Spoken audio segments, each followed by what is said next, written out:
Hi friends, welcome to சகாஸ் world. நம்ம இன்றைக்கி மலைக்கோட்டை விநாயகர் கோவில் பற்றி தான் பார்க்க போகிறோம். லாஸ்ட் வீக் நாங்கள் அங்கே போயிருந்தோம். ரொம்ப நல்லா இருந்துச்சு பார்க்கவே. அந்த மலையை பார்க்குறவே ரொம்ப அழகாக இருந்துச்சு. இங்கே சிவனும் இருக்கிறாங்க, அப்புறம் விநாயகரும் இருக்கிறாங்க. எடுத்தவுடனே ஒரு மாணிக்க விநாயகர்னு ஒரு டெம்பிள் இருக்கும், அப்புறம் ஒரு சின்ன விநாயகர் இருக்கும். மொத்தம் 417 படிங்க. இதில் மொத்தம் 417 படி. லெஃப்ட் சைடு தாயுமானவர், அதாவது சிவன் இருப்பாங்க. ரைட் சைடு விநாயகர் இருப்பார். ரைட் சைடு போய் திரும்ப கொஞ்சம் தூரம் போய் மேலே ஏறினா தான் விநாயகர் இருப்பார். இந்த 417 படி ஏறி வந்தது அவ்வளோ கஷ்டமாக இருக்கும்.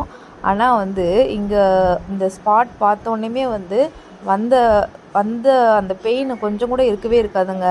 அவ்வளோ அழகாக இருக்கும். இங்கேருந்து பார்த்தா எல்லாமே நல்லா தெரியும். அந்த திருச்சி வியூவே நல்லாயிருக்கும். ரொம்ப அழகாக இருந்துச்சு. அந்த ஸ்பாட் பார்க்கவே ரொம்ப அழகாக இருந்துச்சு. அப்புறம் இங்கேருந்து ஸ்ரீரங்கம் பார்த்தா ரொம்ப நல்லா தெரியும்.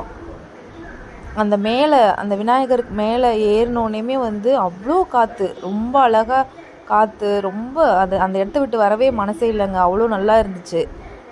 அங்கே பார்த்தோன்னே அங்கே ஸ்ரீரங்கம், அந்த காவேரி ரிவர் எல்லாமே நல்லா அழகாக தெரிஞ்சது. ரொம்ப நல்லா இருந்துச்சுங்க. யாரும் திருச்சி பீப்புள் யாரும் மிஸ் பண்ணிடாதீங்க.